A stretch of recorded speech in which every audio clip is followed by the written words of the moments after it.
Hey guys, Daniel James here, and today is the 13th of June. Let me start off this blog the way I normally do, is apologising that I haven't done a video in a while. There's some good reasons for that. So firstly, before this video, I said I was going to go away for a bit because I was, I was going to be busy. I had some jobs coming up, and I finished most of those. One of the most exciting was a video game that I got to do, and those of you who know me know I really want to get into video games in my career. So that was a really exciting one. It's a game that people are going to play. I can't tell you what it is yet because because all that's not announced or anything yet. But I got the opportunity to work with a really good friend of mine, really talented guy. Taught me a shitload of techniques, and he taught me a lot of stuff that even I didn't know. I said that as though I know everything, but I don't. No, he taught me loads of new things, particularly about games. So that was exciting, great experience. And then I did some other things, but then something unexpected happened, and this is why the videos. That's why it's taken me so long to get another video out. Since the last video, I actually moved house. It happened very randomly. Saw a house I wanted, and I was like, I'm having it. Had a nice little room that I could turn into a studio. And for the past month or so, I've just been setting up this studio. As you can see behind me, it's getting there. So now, if you remember my last videos, I used to have 3 screens across here, and then that was it. So I had, and they were all the same size. And I've still got my 2 monitors, but they were all on one desk. So the first big change is that my speakers are now on speaker stands, which is great because they used to actually vibrate the desk, so I would have a resonance peak in like the low 100s or something. So I learned to deal with that, but there was always that kind of rumbling of the bass because it was on the desk. So decoupling them from my desk is actually a great start. So now the mids and highs are a lot clearer, and the bass isn't resonate with my desk anymore, so I can actually work with the sound and stuff. Another big change which you can probably see is I got a big 40-inch monitor. I replaced one of my 3 small screens with a big screen. I've now got 2 graphics cards because I still actually work in one computer. I don't have slave machines. I don't have render farms or anything like that. I literally just work in a single Mac Pro. So now I've got 2 graphics cards in it. One powers that, and then one powers my 2 monitors here. But this is good.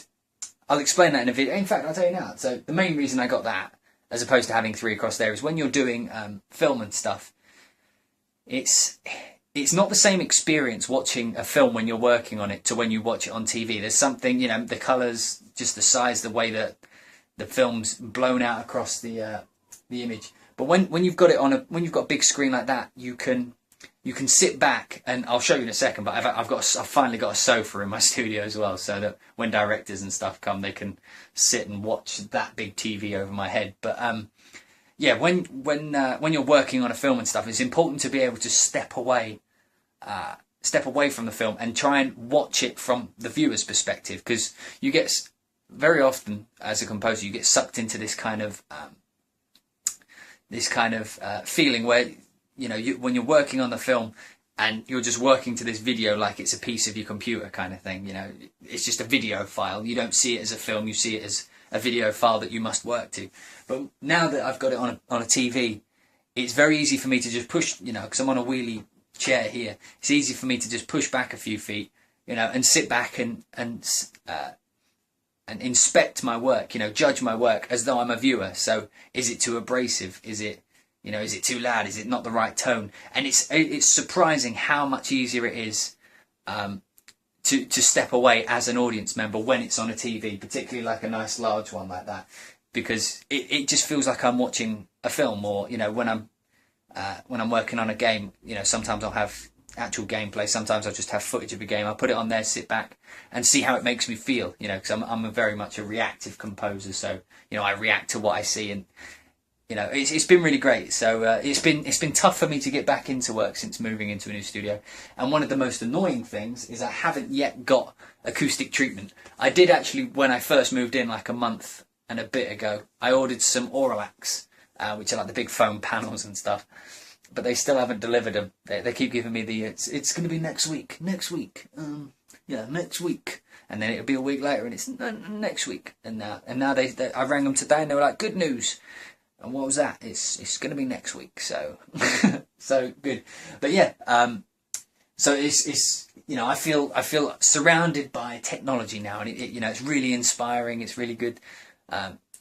I could show you the studio, I guess. It's a bit of a mess. Yeah, I'll attach, like, shall I attach? No, I'll leave it. I'll leave it up to chance because my camera's very much on edge right now. But yeah, all there is a sofa there. It's within leg distance. There we go. So it's there, and then, you know, as you can see, it's quite a low roof, which is going to be a problem. So I'll have to get some acoustic treatment up there. But yeah, so going back to, I went off on a mild tangent then, but going back to my videos. So there is actually, don't worry, I haven't left doing videos or anything. Like I say, it was just moving into a new house and, you know, a new studio. I thought it was best that I learn the room. I get used to working here so I'm comfortable, so that my my output isn't as shit as it was the day I moved in. That's one thing. If you ever move studio, it takes a very long time to get comfortable in the room, first of all, but you have to learn the room, the way certain frequencies react, the way that the floor vibrates, or, you know, the way just sound collects in the room. You need to learn those things because your ears are used to being in a different room to mix and, you know, work, and things that sounded bad to you there, you may not hear here, and things that sound good here aren't actually, you know, they don't exist because they're resonant frequencies. So it just takes a while. So I feel like I'm at a point now where I can actually create music that's good enough. You know what I mean? It's going to take me, I reckon, a couple more weeks to get back up to where I was before I moved. But well, not a couple of weeks, maybe another week or so. Once I get the acoustic treatment, it'll be better. But yeah, it's taken me a while to. But I think I'm at the point now where I can write music good enough. So yeah, I'm getting. I've actually set up the next video that I'm going to be doing. I'm going to be doing. I can't pronounce it to save my life, but Embertone's new solo violin, which is, it's like the Friedelredler. Someone will have to put in the comments at the bottom, or wherever the comments are, how you pronounce it. So I want it spelt phonetically, but it's like the Freelander. I want to say Freelander, but that's a car. The Friedlander. Isn't a Freelander a car? A Friedlander? Whatever. The violin. So that's going to be the one that's coming. And like I posted on Twitter, is my first impression was literally just wow. You know what I mean? Because it's the first solo violin that actually sounds. I mean, there's other great libraries out there that sound like violins. Don't get me wrong, but this one sounds like a live player. It's maybe, I don't know what voodoo they did, but it actually sounds like a real person playing a violin. Which it feels like it's got a human element to it, which is very rare in sample libraries. So, you know, I'm looking forward to doing that. I'm still deciding what kind of music to do, because in my videos, you know, I do like a demo track and then I dissect it and stuff. And normally I do like these big epic things, but with the solo violin, I'm thinking more like something. At first I was thinking, oh, I'll do something like Irish, you know, and use it like a fiddle. And then I thought, no, that's a bit shit idea. In fact, that was a shit idea, so I'm probably not going to do that. But then I thought maybe I'll do something like inspired by The Village, you know, something that's very like a prominent. Is it Village? Yeah, but you know, something James Newton Howard-ish, you know, something very awesome sounding that's got like that kind of clean violin. But you know, I'll do it in my own kind of style. So I'll do something like that and I'll dissect it. So yeah, that's coming up, and I'm actually looking forward to doing that one. Right now I'm working on a film which was actually up there at the time. You know, I'll give you like a. I hope the director doesn't kill me, but I'll give you like a little preview of how that sounds. You probably can't see it, but it sounds a bit. A bit violent. Lots of sound design on this one, so I'm finishing up this film. Not finishing it up, I've still got a few more cues to do, but horror film, a feature-length film, that's really exciting. That's coming soon. Doing a trailer album at the minute. That's good for me because it's lots of things that I enjoy doing, you know, big sound design, occasional heroics, and you know, all that kind of good stuff. And yeah, there's a few more things coming up that I can't talk about, but I'm looking forward to doing them. For those of you who bought my Project Alpha library, we're still working on the update for the sequencer thing. That's coming. It's tricky to figure out, but you know, we're getting there. What else? I keep saying I'm like panicking, and it's like I've got a time limit, but I haven't. What else? Oh yeah, so this is something I want to answer in this video. I keep how many times did I say So in my on my YouTube, I've been getting lots of messages. You know, I get messages all the time, and normally I respond to them directly. But I recently been getting, I'm not sure why, but a lot of messages asking me about what percussion I use. And I answered like the first maybe 6 of them. And then like there was maybe 10 to 20 more messages after, and now there's more since then. Of people asking like the same questions, and it was more, it was very specific. It was like, what percussion am I using on the Action Strings track that I used? Yeah, so I thought I'd answer that here, you know, just so that you guys know. So the first off, I use a lot of percussion. I don't use one library for my percussion sound. See, I'm what I call like a perk whore. I love, you know, percussion's like my thing. I love rhythms. I love really, you know, offbeat rhythms, and the way percussion interacts with other percussion to make really complex rhythmic structures. That's kind of like one of the basis of like my kind of sound. That, well, in my head, what I hear as my sound is how I work with percussion. So I use lots of different libraries to do different things. So one of the main ones I use is Drums of War 1. It's got a very good low wide sound. So that that's used for layering at the low end. ADO have got some really awesome ADO and Sound Iron. Yeah, they used to be called Tone Hammer, and then they broke off into 2 companies. So the ADO and Sound Iron Epic percussion is amazing. So you've got like the ADO Epic Taiko is brilliant. The ADO I'm going to stop saying ADO, but the Epic frame drums, the Epic Toms, the Epic Doll. I use all those. They are some of the standards. You'll hear them in everything, and they're brilliant. Drums of War 2 by Cine Samples is good as well. Sorry, Cine Samples. The new Cineperk, I'm using a shitload. That's if you want like conventional kind of percussion, you know, like your timpanis. The timpani's amazing. The Celeste is amazing, or Celeste. Celeste? Anyway, Celeste, the best of man. No, that's Gillette.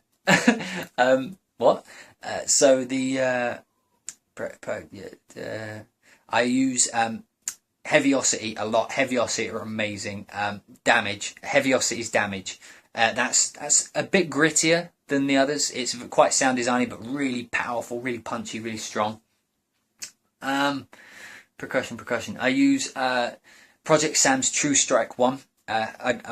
I'm not sure why, just, you know, because Cineperk is a very direct competitor, but I've just used it. You see, I don't have a template per se in my thing. I have empty instances of Contact, but I do have multis that I've built up over time, which I guess you could say are my template. So I still use some of the older libraries, even though they've been replaced, you know, just because they're in the template. So I use things like the snares in True Strike, the tubular bells, which, you know, are great, but they need a bit of EQ, but they're great. What else do I use? Oh yeah, if you're going for cymbals, you've got 2 options. Albion's got some really good percussion. I use that quite occasionally. They've got some good cymbals now in the update of Albion 1. I use Albion 3's percussion a lot because they're big, wide, and snappy. I told you I layer a lot. What else do I do? Oh, there was a. I'm not sure if you can buy this anymore, but it was a 9-volt audio. I think that's right. 9-volt audio did like a shaker library. I have a lot of shakers from them. But yeah, that's pretty much all of them. Yeah, and there's a cool library called Timpani on Fire, which is if you want timpani, but you don't want like the low end timpani, you want the aggressive, snappy. Like a timpani you can play really fast and be really aggressive. Timpani on Fire is awesome for that.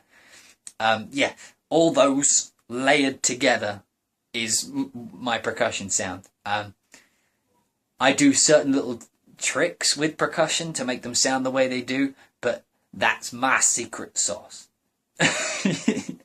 Yeah, that's like my own personal way of doing it. I mean, I would tell you, but then you would all do my tricks, you know, because I do it because it works. You know what I mean? That's why a lot of my percussion's got that sound to it, because you know it works. It's good for doing it. And if I tell you guys how I do it, you'll all steal my tricks. No, I'm joking. But so yeah, I thought I'd clear that one up. If you guys do actually have questions that you want me to answer, you know, send me a message, and you know I will try and respond as quickly as I can. I mean, like I say, most of the time I'm working, but when I do go on the YouTube and stuff, you know, I do try to answer people. I do read every message as well. So if I don't get back to you, it's nothing personal, you know. It just, maybe I've answered it in another video or something. But yeah, so yeah, so the next video is coming soon. I can't say for sure when it's going to be, because like I say, I'm working on this film right this second, but it should be this week or maybe next week. But it's soon. Another thing, videos might take a little while to upload because my internet connection here is a bit shit compared to what I used to have. But you know, we'll work around it. It'll be good. It's good to be back. You know, well, I've always been here, but you know, it's good to be back. So you know, feel free to get in contact with me, guys. I really do that. The main reason I do these videos is because you guys like to watch them and interact with them. So you know, by all means, send me messages, ask me questions. If you've got Twitter, follow me on Twitter, which is @H2Daniel. So H, and then the number 2, and then Daniel. Because I'm, you know, I seem to have quite a few Twitter followers now. So that seems to be the easiest way to share with people when the video's going up.